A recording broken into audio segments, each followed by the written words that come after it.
As a sentenced inmate, the shackled Krejcir was flanked by correctional services. The defence's focus pointed the prosecution's failure to prove that the drugs were crystal meth and that Krejcir had knowledge of it. This is in fact a charge of attempting to deal in an unknown substance, which is not a criminal offence in South African law, and would therefore render this an attempt at the legally impossible, which is not punishable under our law.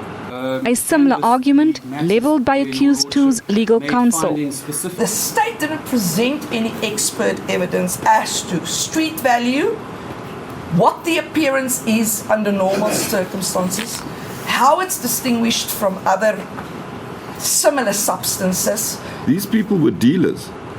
They know what they're talking about. When they say it's X, this is not some person on the street who says, I went and bought something and it could have been rat poison. There was no evidence presented to your lordship that accused number 2 is a dealer. On the attempted murder conviction, the defense said there was no proof that the victim, Becky Temba Lukele, would have died as a result of boiling water poured over his head. The prosecution rejected these submissions. We don't need an expert to come and tell this court that boiling water can kill. This court was very correct and did not misdirect itself in finding that action could have easily led to the death of Lukele. The appeal hearing continues on Tuesday. It appears the Czech fugitive is determined to use every legal avenue to avoid jail time. If this bid is unsuccessful, the parties will petition the SCA directly, a process likely to take up to 6 months. Gillian Pillay, SABC News, Johannesburg. For more on the story, we are now joined via Skype by Brenda Wardle, a legal analyst. Good evening, Brenda, and welcome to the show. Thank you so much for joining us. Has the law been applied correctly on the drug dealing charge? I said, from the beginning, after Judge Colin Lamont read his judgment, that there were a few irregularities and, inaccuracies in terms of the law, because as correctly pointed out by Professor James Grant for Radovan Krejcir, you cannot just willy-nilly go and accuse someone because there is a rumor or there are allegations that they are drug dealers. The guilt of an accused person needs to be proved beyond reasonable doubt. So you cannot go on either hearsay or just accept out of your own as a court that is the only conclusion and the only reasonable conclusion that could be reached. Now, can the decision be reversed? The decision in relation to the drug charges, in my opinion, almost 99% certainty that that decision will be reversed. Now, after that, what about the time that Krejcir has already served for this decision? What's going to happen with regards to that?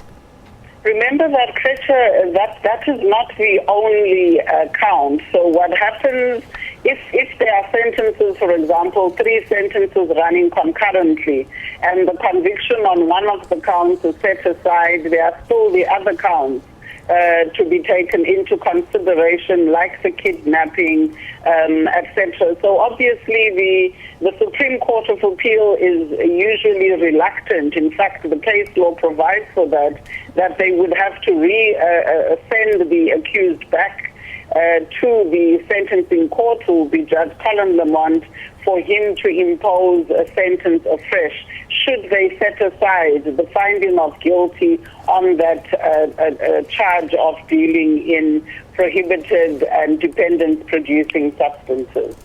Now, in the attempted murder charge, the defense said there was no evidence proving that there was an intention to kill Lukele. Is this correct? Well, on that one, there's a 50-50 chance. It really depends on how the arguments in the appeal itself are going to be formulated, the case law that they are going to rely on. And I think the best thing for the court to do now, for Judge Lamont to do, is basically to grant them the leave to appeal that they seek. Because if indeed he refuses leave to appeal, 9 out of 10, the Supreme Court of Appeal, if they petition the judge or the president rather of the Supreme Court of Appeal, that leave to appeal will most definitely be granted. Now, Brenda, the sentence was divided as 25 years for drug dealing, 15 years for kidnapping, and another 15 years for attempted murder. Should an appeal be granted and a new verdict is reached, how will it then be reworked? They'll have to go back from scratch and see what is left on the plate after, in the event the Supreme Court of Appeal does agree with the appeal, they uphold the appeal, they'll then refer them back, and then they'll have to see which are the convictions that they are working on. Because most, if not all, of the charges that Krejcir has been convicted on have prescribed minimum imprisonment terms in terms of the Criminal Law Amendment Act of 1997. Now, Krejcir's lawyer says that the state failed to call an expert to prove that it was, in fact, the substance inside the disputed package. Is this correct? That is correct. I don't think that the state discharged the onus in terms of that particular count on dealing on drugs. Now, Brenda, just to touch on now the other case that was in court, Paralympian Oscar Pistorius case, his bail conditions have been relaxed. Why is this the case? Well, Oscar Pistorius, the first thing to remember is that bail is a non-penal in character, so bail is not really punishment. But one has to say that Oscar has been dealt with very, very favorably, and unlike many other accused persons in trials in South Africa, because immediately your appeal is unsuccessful, what happens is that your bail ought to lapse, especially in view of the fact that the Supreme Court of Appeal set aside the conviction on the count of culpable homicide and replaced it with one on murder. Now, since the Constitutional Court dismissed that application, what ordinarily happens is that immediately the Constitutional Court has dealt with that application either through an appeal or even by dismissing the application, the offender must then hand themselves over. But what happened in December is that Oscar Pistorius' legal team, and I think very, very strategically, applied to the court, and it was Judge Ledwaba, to grant him bail until sentencing, which is highly, highly unusual. Now, what will happen now with the bail conditions? There's not much. I mean, Oscar was initially released on R1 million bail when Magistrate Desmond Meyer granted him bail. He appealed. Those conditions were relaxed. He was afforded bail in December, allowed to pay a mere 10,000 rand a week thereafter. An advantage that is very, very, it's very rarely afforded to even the poorest of the poor. But he was afforded an opportunity to be released and then to come back and to pay that bail. So I'm not surprised. The tagging system in South Africa hasn't been well piloted. It doesn't really work. So I wasn't surprised about that condition, that the tagging doesn't work. So they should actually just stop his tagging. But he can now also travel outside of the 20-kilometer radius, and obviously, as in the news bulletin, report to the investigating officer rather than a correctional official. And I don't know why reporting actually makes any difference, whether he reports to correctional services or the investigating officer, not the presiding officer. Now, Brenda, taking all of that into account, how severe can a new sentence be in terms of the law? Well, the law prescribes the minimum and not the maximum. Now, and with the minimum sentencing legislation, it was actually, the minimum sentencing legislation was roped in when the death penalty was abolished in South Africa. So all your capital crimes which would, under apartheid, have carried the sentence of death, such as murder. And, under the apartheid legislation,